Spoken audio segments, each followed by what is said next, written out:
عمر نے ان کے ہاتھ سے چابی لے لی۔ انہوں نے خاموشی سے دے دی، شاید وہ ضد نہیں کرنا چاہتے تھے۔ وہ گاڑی میں آ کر بیٹھا، معراج نے بس اسے جگہ کا نام بتایا۔ عمر خاموشی سے ڈرائیو کرتا رہا۔ تمہاری ماں مر چکی ہے، کافی دیر بعد معراج سلطان ہلکی آواز میں بولے۔ عمر کے دل کو یکدم کسی نے پکڑ کر دبا دیا تھا، لیکن اس کے تاثرات نارمل رہے۔ جانتا ہوں، اس نے 2 لفظی جواب دیا۔ میں یہ بھی جانتا ہوں میرے باپ نے میری ماں کو طلاق دے دی تھی، اور یہ بھی کہ کوئی وجہ نہیں جانتا۔ تمہیں کیسے پتا؟ وہ حیران ہوئے۔ ہیون میں ہر کوئی یہ بات جانتا تھا، امیروں کے راز راز نہیں رہتے۔ مجھے سب پتہ ہوتا ہے، یہ جملہ جس نے پہلی دفعہ کہا تھا۔ باقی راستہ خاموشی سے کٹا۔ ایک بہت بڑے جینٹس بوتیک کے سامنے گاڑی رکی۔ وہ دونوں باہر آئے۔ معراج اندر نہیں گئے۔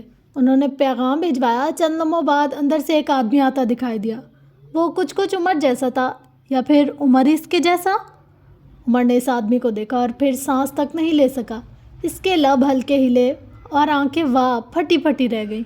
یہ اس کا باپ تھا، جس کا انتظار وہ 18 سال تک کرتا رہا۔ یہ وہی شخص تھا۔ عمر بغیر پلک جھپکے سانس روکے اس آدمی کو دیکھے گیا۔ محرومی، بچپن کی ساری خواہشات، باپ کا محبت بھرا لمس، ادھوری زندگی، ہر چیز جیسے ڈنک مارنے لگی۔ اس کے حلق میں گرہیں پڑنے لگی۔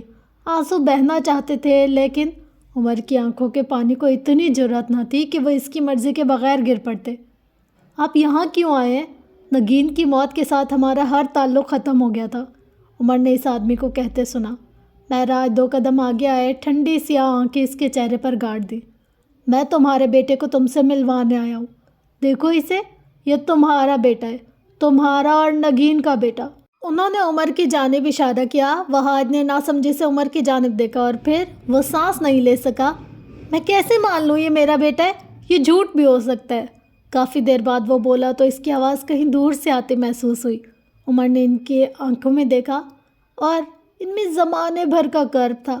وہاج کو اپنا دل کٹتا محسوس ہوا۔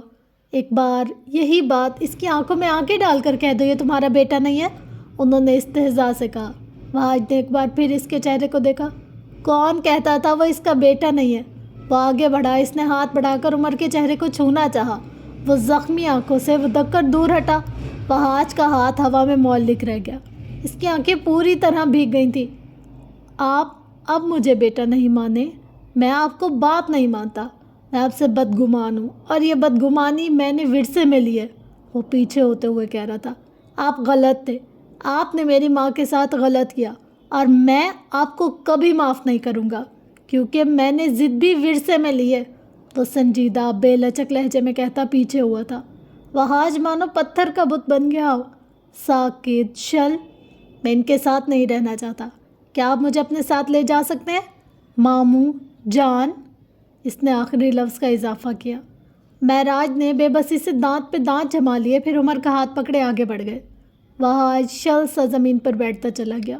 اس کے پاس کہنے کو کچھ نہیں تھا۔ اس واقعے کے بعد وہ کوئی 1000 بار ہیون آیا تھا، لیکن عمر اس سے نہیں ملتا تھا۔ حقیقت یہ تھی کہ وہ چھپ چھپ کر ان کو دیکھا کرتا تھا، حسرت سے، محبت سے، لیکن وہ اس ضد اور بدگمانی کا کیا کرتا جو اسے ورثے میں ملی تھی؟ اس نے آنکھیں کھولی، مناظر بدلے۔ سیاہ آنکھوں والا مہربان آدمی اس کے پاس نہیں تھا، اور اس کا نہ ہونا کیسی اذیت تھی، یہ کوئی عمر سے پوچھتا۔ وہ گھر آئی تو اس کا موڈ سخت آف تھا۔ بیزاری سی بیزاری تھی، غصہ تھا کہ کم نہیں ہوتا تھا، بے بسی تھی کہ آنکھیں بڑھتی ہی جا رہی تھیں۔ وہ بیڈ پر آ کر بیٹھی، دانت سختی سے دانت پر جما لیے۔ یہ پہلی بار تھا جب حالے کے پاس کچھ خریدنے کو پیسے نہیں تھے، لیکن کیا یہ واقعی پہلی بار تھا؟ سوچ سوچ کر اس کا دماغ پھٹنے لگا۔ دفعتاً اس کے کھلے ہوئے لیپ ٹاپ کی گھنٹی بجنے لگی۔ اس نے مڑ کر دیکھا، نفیسہ کی کال تھی۔ حالے نے گہری سانس لے کر خود کو ریلیکس کیا، بالوں میں ہاتھ پھیر کر ان کو ٹھیک کیا۔ کچھ بھی ہو، وہ عمر کے ساتھ رہے یا نہ رہے، لیکن نفیسہ یعنی وہ ساس تھی، اور ساسوں کا روب تو ہوتا ہی ہے۔ اس نے ویڈیو کال اٹینڈ کر لی۔ اب لیپ ٹاپ کے چوکھٹے میں نفیسہ کا چہرہ نظر آ رہا تھا، وہی باوقار معتبر چہرہ۔ حالے کو دیکھ کر وہ مسکرائیں۔ تم آج ڈل لگ رہی ہو، کچھ ہوا ہے کیا؟ وہ اس کو بغور دیکھتے ہوئے کہہ رہی تھی۔ حالے نے بدقت اپنے چہرے پر مسکراہٹ سجائی۔ اوف، یہ ساسوں کی نظر! ایسا کچھ نہیں ہے، بس پیپرز کی وجہ سے تھک جاتی ہوں۔ نفیسہ نے مزید نہیں کریدا۔ آپ اس دن مجھ سے کہہ رہی تھی کہ میں نہیں جانتی کہ خدا کون ہے. آپ کو واقعی ایسا لگتا ہے کیا؟ حالیہ بیڈ پر آلتی پالتی مار کر بیٹھ گئی. لیپ ٹاپ گود میں رکھا ہوا تھا. نفیسہ اسے دیکھتی رہی غور سے جانچتے ہوئے. چلو پھر بتاؤ خدا کون ہے؟ حالیہ کے چہرے پر چمک آئی جیسے اب نفیسہ کو معروف کرنے کا موقع مل گیا ہو. اللہ اللہ وہ ہے جس نے ہمیں پیدا کیا، ہمیں کھانا دیا، زبان دی، ہاتھ دی، ہمیں ایک مکمل انسان بنایا. وہ جس نے ہمیں آنکھیں دی جس سے ہم دیکھ سکتے ہیں. اور دیکھنے سے بڑی نعمت کیا ہوتی ہے؟ سننے سے بڑا اعزاز کیا ہوتا ہے؟ سیر ہو کر کھانا کھانا. اور سب سے بڑی بات زندگی. کیا زندگی سے زیادہ حسین کچھ اور ہے؟ موت. زندگی سے زیادہ حسین چیز ایک ہی ہے، موت. نفیسہ کے جواب پر وہ ٹھہر سی گئی. آنکھوں کی پتلیوں میں بے یقینی سی در آئی. نفیسہ حیات نے کہنا جاری رکھا. زندگی بے شک نعمت ہے، لیکن کیا تمہیں موت کے بارے میں کچھ علم ہے؟ اللہ وہ نہیں جو زندگی دیتا ہے، اللہ وہ بھی ہے جو موت دیتا ہے. تم نے کبھی نہ کبھی کہیں نہ کہیں کوئی بوڑھے لاغر وجود دیکھے ہوں گے جو اب نہ بول سکتے ہیں، نہ چل سکتے ہیں، نہ کھا سکتے ہیں. وہ بس چارپائی پر پڑی ادمری لاش ہوتے ہیں. ان کے گھر والے ان سے بیزار ہیں، معاشرے میں ان کا مقام نہیں رہا. وہ بس بے بس ہیں. تکلیف میں ان کی ایک ہی خواہش ہے کہ موت. سوچو اگر خدا انہیں موت بھی نہ دے. حالے نے بے اختیار جھرجھری لی. موت نعمت ہے حالے. اللہ وہ ہے جو زندگی کے ساتھ ساتھ موت بھی دیتا ہے. حالے بس ٹکر ٹکر ان کا چہرہ دیکھتی رہی. اور جب اہل ایمان بولتے ہیں تو ان کو سننا چاہیے. انہیں وہ سنتا ہے جس کے اندر ذرا بہت ایمان باقی ہوتا ہے. تم نے کہا اللہ کھانا دیتا ہے. نفیسہ حیات نے اضافہ کیا. لیکن کیا تم نے بھوک دیکھی ہے؟ بھوک کیا ہوتی ہے بچے؟ دن میں کئی بار ہمیں بھوک لگتی ہے اور ہم کھانا کھاتے ہیں. کبھی غور کیا ہے جب ہمیں بھوک نہ ہو تب ہم کیسے کیسے کھانے ٹکرا دیتے ہیں؟ تب نہ گوشت اچھا لگتا ہے، نہ دال، نہ پیزا اچھا لگتا ہے، نہ گھر کے بنے ٹنڈے، کیونکہ ہم سیر ہوتے ہیں. سوچو اگر ہم ساری زندگی سیر رہتے تو کیا ہوتا؟ زندگی کا سارا مزہ ہی خراب ہو جاتا. حالے بے اختیار بولی. نفیسہ مسکرائیں. بالکل سارا مزہ خراب ہو جاتا. ہر کھانا اپنا ذائقہ اپنی وقت کھو دیتا. ہمیں کھانے کی قدر ہی نہ ہوتی. خدا صرف وہ نہیں جو کھانا دیتا ہے، خدا وہ بھی ہے جو بھوک دیتا ہے. وہ بھوک جو ہمارے کھانے کو، ہماری زندگی کو ایک مزہ دیتی ہے. تم نے کہا خدا وہ ہے جس نے ہاتھ، پیر، کان، آنکھیں دی، ہمیں مکمل انسان بنائے. لیکن خدا نے تو وہ انسان بھی بنائے جن کے ہاتھ نہیں، جن کے پیر نہیں، جن کی آنکھیں نہیں، جو مکمل نہیں. ہر کوئی پرفیکٹ تو نہیں ہوتا، ہر کوئی اعلیٰ تو نہیں ہوتا. خدا نے کچھ لوگوں کو ٹانگیں نہیں دی تاکہ ہمیں چلنے کی نعمت کا اندازہ ہو. خدا نے کچھ لوگوں کو آنکھیں نہیں دی تاکہ بصارت جیسی نعمت کا اندازہ ہو. لیکن ہم کیا کرتے ہیں؟ کسی معذور کمزور انسان کو دیکھ کر ترہم کھاتے ہیں، حالانکہ انہیں ہمارے ترہم کی ضرورت نہیں ہے. وہ خدا کا شاہکار ہے. کیا اب تمہیں پتہ چلا اللہ کون ہے؟ چند لمحوں کے لیے حالے کچھ کہہ ہی نہ سکی. پھر جب وہ بولی تو اس کی آواز بہت ہلکی تھی. Can we have a break please? میں آپ کی باتیں ڈائجسٹ نہیں کر پا رہی. نفیسہ نے سنجیدگی سے اس کو دیکھا، پھر بغیر برا مانے شور کہتے ہوئے کال ڈسکنیکٹ کر دی. حالے دھم سے بیڈ پر گر سی گئی.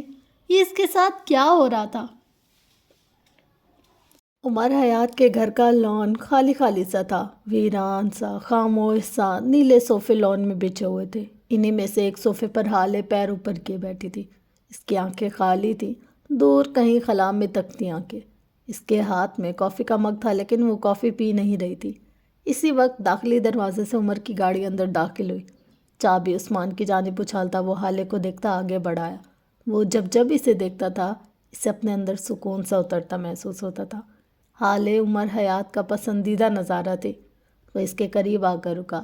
حالے کو دیکھ کر مسکرایا. حالے نے گردن نہیں موڑی. وہ اب بھی گردن موڑے پودوں کو ہی دیکھتی رہی. عمر نے اس کے ہاتھ سے کافی کا مگ اچک لیا. اس کی بچی ہوئی کافی اور چائے پینے کی عادت ہو جاتی جا رہی تھی جیسے. کیا ہوا سرکار؟ آج کیا گناہ ہو گیا مجھ سے؟ وہ کچھ شرارتی انداز میں کہتا اس کے ساتھ کرسی کھینچ کر بیٹھا. میرے کو مونجھ تھیندی پئی ہے، یعنی مجھے گھٹن ہو رہی ہے، وہ ہلکی آواز میں بولی. عمر نے نہ سمجھی سے اس کو دیکھا. اسے 11 زبانوں پر عبور حاصل تھا لیکن وہ اس زبان سے انجان تھا. عمر نے باقاعدہ ان 11 زبانوں پر لعنت بھیجی. کیا کہا آپ نے؟ وہ گلا کھنگار کر پوچھ بیٹھا. حالے نے جواب نہیں دیا. وہ بس اسی طرح بیٹھی رہی. مجھے کچھ رقم چاہیے، وہ اسپاٹ انداز میں بولی. کتنی؟ 3 لاکھ. بیوی کی حیثیت سے یا ادھار؟ حالے نے اب کے گردن اس کی جانب موڑ دی۔ مجھے ایک ساڑی پسند آئی ہے لیکن میرے پاس رقم نہیں ہے، تم میرے زیور رکھ لو اور ان کے عوض مجھے کچھ پیسے دے دو۔ عمر نے سنجیدگی سے اسے دیکھا۔ اوکے، ہم کل ساتھ چل کر وہ ساڑی لے آئیں گے، اس میں ایسا کیا مسئلہ ہے؟ آپ اس لیے اداس تھیں؟ حالے کا چہرہ کھل اٹھا، اب اسے عمر کی باتوں پر اعتبار آ جایا کرتا تھا۔ کیا واقعی؟ ہم لے آئیں گے نا؟ وہ کسی 5 سال کے بچے کی طرح پوچھ رہی تھی۔ عمر نے مسکرا کر اس بات میں سر ہلایا۔ حالے کی ساری کلفت ظاہر ہونے لگی۔ یہ شخص اگر ایک تسلی دے دیتا تو اسے سارے مسائل حل ہوتے نظر آتے۔ تم یہیں بیٹھو، میں آتی ہوں، وہ مسکراتے ہوئے کہتی اندر کی جانب چلی گئی۔ تھوڑی دیر بعد وہ واپس آئی تو اس کے ہاتھ میں ایک چھوٹا سا ڈبہ تھا، گفٹ پیپر میں لپٹا ہوا۔ اس نے ڈبہ عمر کے آگے کیا۔ عمر معتجب سا اس کو کھول کر دیکھنے لگا۔ گفٹ پیپر اترا، ڈبہ کھلا، اندر سے ایک پرفیوم کی شیشی نکلی۔ وہ بے اختیار مسکرایا، پھر حالے کو دیکھا۔ وہ اسی طرح مسکراتے ہوئے اسے دیکھ رہی تھی۔ عمر نے اس کو دیکھتے ہوئے شیشی کا ڈھکن اتارا، پھر ہلکا سا اسپرے حالے کے اوپر کیا۔ وہ بدک کر دور ہٹی۔ اللہ اللہ، یہ جینٹس پرفیوم ہے۔ اللہ اللہ، آپ مجھے میری خوشبو میں زیادہ اچھی لگتی ہیں، وہ اسی کے انداز میں بولا تو حالے گردن پیچھے پھینکے کھلکھلا دی۔ عمر اسے دیکھتا رہا، پھر یکایک مناظر تبدیل ہوئے۔ وہ کئی سال پیچھے چلا گیا۔ ہیون میں رہتے ہوئے اسے ایک عرصہ گزر چکا تھا۔ آج وہ 18 سالہ عمر نہیں، اب وہ 23 برس کا ہو چکا تھا۔ اس کی ٹھان دراز اور مضبوط تھی، آنکھیں ذہین کے ساتھ ساتھ سنجیدہ بھی ہو گئی تھی۔ وہ ہیون کا اکاؤنٹنٹ تھا، مختلف جابز وہ اب بھی کرتا تھا۔ وہ اپنے چھوٹے سے آفس میں بیٹھا مختلف فائلز کی ورک گردانی میں مصروف تھا۔ یہاں سے چند کلومیٹر دور ہسپتال کے روم میں کھڑے معراج سلطان کے چہرے پر ہمایاں اڑ رہی تھی۔ وجہ تھی حالے سلطان کی بگڑتی حالت۔ اسے بہت برا ٹائیفائڈ ہوا تھا۔ 3 ماہ کے بخار نے اس کی ساری توانائی اور خون خشک کر چھوڑا تھا۔ اسے بلڈ کی سخت ضرورت تھی اور شہر میں کرفیو لگا تھا۔ یہ وہ دور تھا جب کراچی میں آئے دن قتل و غارت گری ہوا کرتی تھی۔ دن دہاڑے ڈاکے پڑتے تھے اور ہر آئے دن بند کرو کراچی کا حکم صادر ہوا کرتا تھا۔ معراج، کیا ہوا؟ کچھ بندوبست ہوا خون کا؟ اپنے پیچھے سے آتے یوسف سلطان کی آواز پر انہوں نے بے بسی سے نفی میں سر ہلایا۔ 2 لوگ آنے کو تیار تھے بابا، لیکن ہنگامی صورتحال کے باعث آ نہیں پائے۔ وہ مسلسل کسی کو کال ملا رہے تھے۔ اس وحاج کی بیٹی کو کیوں نہیں بلواتے؟ کیا پتہ اپنے باپ کے بجائے ماں کا خون لیا ہو، وہ بیزاری سے کہہ رہے تھے۔ معراج کے ذہن میں ایک جھماکا سا ہوا۔ ان کی انگلیاں اب چوکیدار کا نمبر ملا رہی تھی اور دوسری طرف اپنے آفس میں کام کرتے عمر کا موبائل تھر تھرایا۔ اس نے نمبر دیکھ کر مسکراتے ہوئے کال اٹینڈ کی۔ تمہارا بلڈ گروپ کیا ہے؟ انہوں نے چھوٹتے ہی پریشانی سے استفسار کیا۔ او نیگیٹو۔ کیوں؟ میری بیٹی کو تمہارا خون چاہیے عمر، وہ بیمار ہے۔ آپ نے میرا خون کم چوسا ہے جو آپ کی بیٹی بھی میدان میں آ گئی؟ اس نے فائلز پر جھکے ہوئے طنز کیا تھا۔ عمر، میری بیٹی بیمار ہے، انہوں نے لفظوں پر زور دیا۔ اب کہ وہ فائل بند کر کے سنجیدگی سے اٹھ کھڑا ہوا۔ ہسپتال کون سا ہے؟ اس نے بس یہی سوال کیا تھا۔ اگلے 1 گھنٹے میں اس کا بیڈ حالے کے سلطان کے بیڈ کے برابر تھا۔ اس کے بازو میں سرنج لگی تھی اور خون قطرہ قطرہ اس کے جسم سے نکلتا تھیلی میں جمع ہوتا جا رہا تھا۔ اسی تھیلی سے نکلتی ایک اور سرنج 17-18 سالہ حالے کے بازو میں لگی تھی۔ وہ سو رہی تھی۔ اس کی آنکھوں کے نیچے گہرے حلقے تھے، گوری گلابی رنگت میں زردیاں گھلی تھی۔ عمر نے نگین کی تصویر دیکھ رکھی تھی اور اس وقت پچھلے آدھے گھنٹے سے وہ بس محو ہو کر اس سے ہی تک رہا تھا۔ اسے بس عقیدت محسوس ہو رہی تھی۔ وہ بالکل اس کی ماں کے جیسی تھی۔ ڈاکٹر شاید باہر کہیں تھے۔ عمر نے کروٹ بدلی۔ یہاں سے وہ مکمل نظر آئی تھی۔ 23 سالہ عمر کی حالے اور حالے سے اس کی دوسری ملاقات، اور آج اس کی نظر میں عقیدت تھی۔ حالے کی آنکھیں بند تھی۔ عمر کو نہ جانے کیوں شدید خواہش ہوئی کاش وہ ان آنکھوں میں دیکھ پاتا۔ دفعتاً ایک آہٹ پر وہ چونک کر سیدھا ہو کر لیٹ گیا۔ معراج سلطان نے اس کی حرکت نوٹ کی تھی۔ وہ خاموشی سے آئے اور اس کے قریب بیڈ پر بیٹھ گئے۔ میں تمہارا یہ احسان کبھی نہیں بھولوں گا عمر، تم آج مجھے پہلے سے زیادہ عزیز ہو گئے ہو، معراج اس کو دیکھتے ہوئے کہہ رہے تھے۔ عمر نے محض اس بات میں سر ہلایا۔ میری بیٹی بہت باوقار ہے، تو ایک دن تمہارا یہ احسان خود اتارے گی۔ عمر نے بس مسکرا کر ان کو دیکھا۔ یہ لڑکی کیا احسان اتارے گی؟ معراج باہر چلے گئے۔ عمر ایک بار پھر کروٹ کے بل لیٹ گیا۔ اب وہ ایک بار پھر اسے دیکھ رہا تھا، مکمل یکسوئی کے ساتھ۔ دروازے کی اوٹ میں کھڑے معراج نے مسکرا کر سر جھٹکا تھا۔ آج حال میں وہ اس کے سامنے کھڑی تھی، ہنستی ہوئی، کھلکھلاتی ہوئی، وہ عمر کا پسندیدہ نظارہ تھی، اس میں کوئی شک نہیں تھا۔ ویسے یہ شانوں کو کس خوشی میں چھٹی دے دی آپ نے؟ اس نے بات بدلی تو حالے نے اس کو دیکھا۔ کیونکہ مجھے تم شانوں کے روپ میں زیادہ اچھے لگتے ہو، وہ مسکراہٹ دبا کر بولی۔ صاف صاف کہے نا اپنے چٹورے پن کی وجہ سے چھٹی دی ہے۔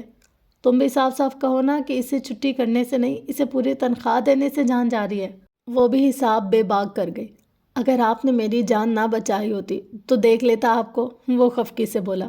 اوہ، میں تو ڈر گئی، دیکھو میرے ہاتھ کانپ رہے۔ وہ اسی انداز سے بولی کہ دونوں ایک ساتھ ہنستی ہے۔ اونچا بنگلہ مسکرا کر انہیں دیکھتا رہا۔ ریسٹورنٹ میں زرد بتیاں روشن تھیں۔ اونچے لمبے ستون، شاہی میزوں والا ریسٹورنٹ اس وقت مدھم موسیقی کے زیر اثر تھا۔ کونے والی میز کی طرف جاؤ تو سفیر سلطان سرمئی ڈنر سوٹ میں ملبوس تھا۔ اس کے سامنے والی کرسی پر مہرما بیٹھی تھی، گہری گلابی رنگ کے سلک کے جوڑے میں ملبوس۔ اس کے بھورے بال جوڑے میں گندھے ہوئے تھے، کانوں میں ڈائمنڈ ایئر رنگز اور ہلکا پھلکا میک اپ۔ اب وہ حقیقتاً خوبصورت لگ رہی تھی۔ ویٹر نے آ کر کھانا سرو کیا۔ سفیر مہرما کو دیکھتے ہوئے کھاتا رہا۔ تم کیوں نہیں کھا رہے؟ اس نے اس کو نہ کھاتے ہوئے دیکھ کر ہاتھ روک لیا۔ موڈ نہیں، وہ بیزاری سے بولا۔ سفیر چند لمحے اس کو دیکھتا رہا، پھر اس کا میز پر دھرا ہاتھ اپنے ہاتھ میں لے لیا۔ بہن نے سانس تک روک لی۔ اس کی بھوری آنکھوں میں اس وقت حیرت تھی۔ آئی ایم سوری، جو کچھ بھی میں نے کیا، میں اس سب کی تلافی کرنا چاہتا ہوں۔ اس نے ٹھہر ٹھہر کر سارے لفظ ادا کیے۔ میں تم سے محبت نہیں کرتا، شاید کبھی کر بھی نہ سکوں۔ بہن نے ہاتھ چھڑانا چاہا۔ سفیر نے گرفت سخت کر لی۔ میں نے حالے سے محبت کی، بے حد بے تحاشا محبت، وہ سنجیدگی سے کہہ رہا تھا۔ مہر کی آنکھیں زخمی ہونے لگیں۔ اس کی دل میں ٹیس سی اٹھی۔ وہ مجھے نہیں ملی اور تم مجھے مل گئی۔ میں تمہارے اور اپنے رشتے کو ایک چانس دینا چاہتا ہوں، وہ مسکرایا تھا۔ مہرما کا دل رک گیا۔ آس پاس پھیلی موسیقی رک گئی۔ اسے لگا ساری دنیا ایک پل کو رک گئی۔ وہ شاک کی آنکھوں سے اسے دیکھے گئی۔ میں تمہارے ساتھ ایک نئی زندگی شروع کرنا چاہتا ہوں۔